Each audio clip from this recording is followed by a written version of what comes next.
我却不能够给你我全部我能给的，却又不是你想要拥有的。我们不适合，也不想认输。好几次我们发觉彼此都是想要哭。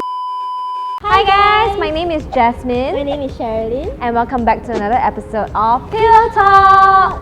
On today's episode, we're talking about how to get over a breakup. So Jasmine, when was the last breakup you had?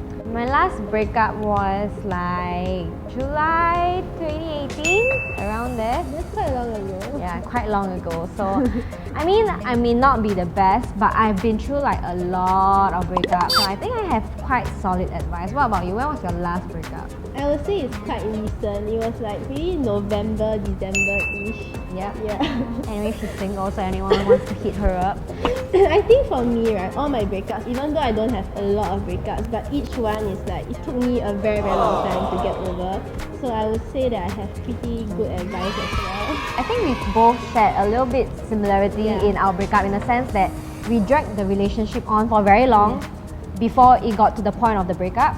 So I think when it got to that point, for me, it was very easy to let go. Yeah, same. Yeah. So the first point would be to give yourself time to cry, because I mean, you just got through a breakup, you're still reeling in from the emotions. I think it's only safe for you to let out those emotions instead of keeping it in. And maybe you can give yourself like a deadline. So if you're thinking of, giving yourself 1 month to cry, go ahead, do it. If you really need it, you can even extend it. But know that it's not healthy to cry over the same thing indefinitely. And I find that normally when I reach this kind of depressed moments, it's always like after 12 a.m. So I'll try to sleep before 12 a.m. so I don't reach that point of like just spiraling down, because in the end, like the next day I'm just gonna feel even worse. That's smart. I never actually thought of that, but yeah, very true. Every time I'm sad, it's always like at night, in the middle of the night when everyone's asleep and then it's so quiet and then you're just like, Yes. so sleep early. Yeah, and next morning your eyes will be puffy, which is bad. Okay. So tip number 2 is to talk to your friends. So when I was getting through my breakup, Jasmine was someone I actually talked to a lot, and she actually gave me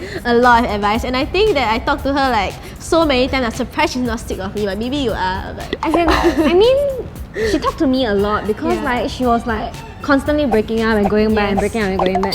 But I think as a friend, you also have to be supportive, as in it's not your relationship. You can't, dictate what your friend is supposed to do. So just be there to listen, give advice, but don't force your friend to do something that you think is right for her. What I really appreciated the most is that she not only like gave me advice, which is like a small portion, but the fact that she tried to listen. Because I think that like having someone to like who listens to you is something that it make you think back like maybe he isn't that good for me, So for my breakup, I remember I was always going to Jianhao and Debbie's place. And like Debbie was always there, listening to me and like hearing me out, even though like I probably like said I wanted to break up like 10 times. I think what I was fearing about the breakup and why I was so sad is because I kept thinking like, oh no, now I have no one to spend time with anymore. But once you find out that your friends are really there for you and that you realize that you're not alone, it actually makes things a lot easier to get through. So yeah, spend time with your friends or family or anyone that you love for that matter. So tip number 3 is to take a realistic walk down memory lane. And what I mean by this is you have to eventually find a point of time where you have to look back on what the two of you guys had, but also understand what made your relationship fail. So you have to be like very truthful, honest and realistic about it. Like you have to think about how the relationship operated. Like did the bad times outweigh the good moments, and like understand how or why that relationship had to end for you to come out stronger. I think it's very normal to, when you think back to your ex and you miss him so much, you're like, oh my gosh, we had such good moments, like maybe a holiday that we went to, but you have to think like during that holiday, was it really that amazing? But you don't think back to that bad moments, you tend to think only of good moments, so you just have to be realistic and balanced, like, is he really right for me, and am I more sad than I am happy in this whole relationship? So for the next point is to detox yourself from social media. So personally for me, I like to block my ex everywhere, every platform. I'll delete all the photos that we have, so I won't have to think back and like, what is he doing? Is he like, out with another girl? Like, I don't want to know that you're out of my life, so just get out of my life. There are some people I know who, prefer to keep it online, like the old photos. They tell me like, oh, it's just for me to look back on. He was still, at one point part of my life. I mean, if you want to move past a relationship and eventually get with someone new, you also have to understand your new partner's like feelings.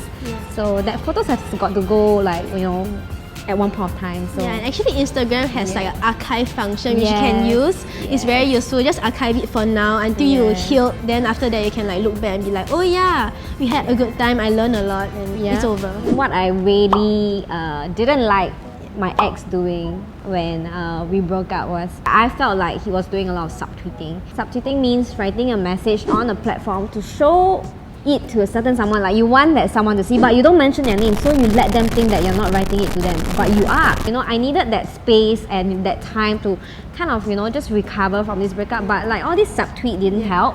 It actually made me feel like, you know, more affected and more upset. I kept thinking about it. So I think you have to be respectful to your ex also. Like, don't subtweet them as much as you think you should. I know some of you think that you are deserving of that, but I think that you all should just give each other time and space to, you know, do your own things. So on the same topic of subtweeting, I find myself guilty of like texting my ex like, how are you doing, you know, because I really care about him.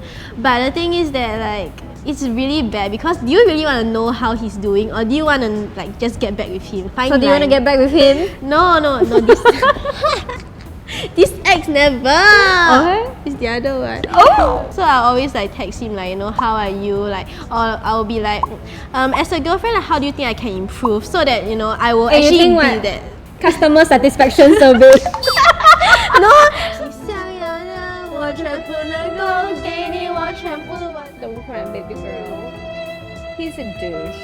Oh god, no more breakups! Oh my god, I cannot deal with another breakup. No! No! So like, from a scale of 1 to 10, how would you rate my service? So I just like to end off this point with a quote, which is the person who broke you can't fix you. She googled that, by the way. No! She just like, let me google that.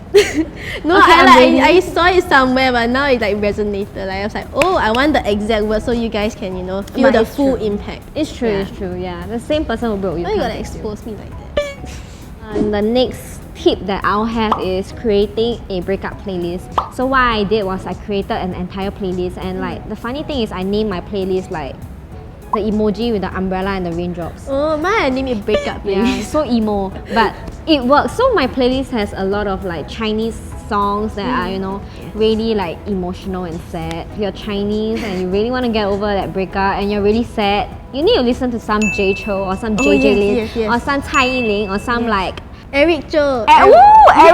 Eric Chou. 如果日之后 I don't know that. So for our next tip is basically to pamper yourself. So for me, my past relationship was very controlling one where like where I couldn't wear a lot of things, I couldn't do a lot of things. So after the breakup, I really just wore whatever I wanted. I just did whatever I wanted. I joined yoga, I meditated, I played with my hamster, I wore like no more revealing clothes, which actually is just like tighter clothes and v-neck. Right now, you are someone with a lot more time and money to spend on yourself. And freedom. Yes, and freedom. So I think it's also healthy for you to take some time off for yourself. Go out. I mean, it's nothing wrong being alone. I know that you'll feel weird going out alone for the first time in a long time.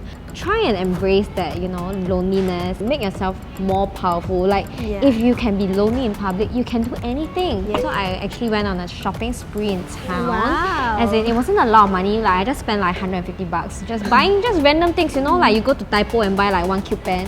It made me happy, you know. You just have to spend a few bucks. Go buy an ice cream cone. If it makes you happy, you can buy anything right now, girl. You have all that money to yourself. That's right. So pamper yourself, baby girl. Yes. And just know that, you know, you deserve to be happy, and now you have all the resources to be happy. It's all about you, and you are taking ownership of your own happiness right now. That's right, girl. Love yourself, Doesn't girl. depend on anyone else but yourself. So I just want to end off by saying that I know sometimes it feels like it's the end of the world because you just lost someone that you really love, and maybe your relationship is like maybe 5 years, I don't know. But you know, time heals all wounds. Love yourself first. Yes, love yourself first. If not, how can you love someone else? At the end of the day, everyone works differently, everyone operates differently, so how you may heal may not necessarily be the same as us, and that's okay. If you feel like none of the advice or tips that we gave you works, it's fine. You can just find something that you think works for you, but of course try and do it in a more healthy manner. Just at the end of the day, know that you have to put yourself first in all kinds of situations, and you are the most important. Yes. So leave a comment below on like, you know, what other advice you can give to fellow Ladies First fans on how to get over a breakup, because we're all loving community and we should all help each other. Alright, so that's it for today's video. Thank you so much for staying tuned. Yes. So click here to subscribe, click here to watch our latest video. Bye! Bye!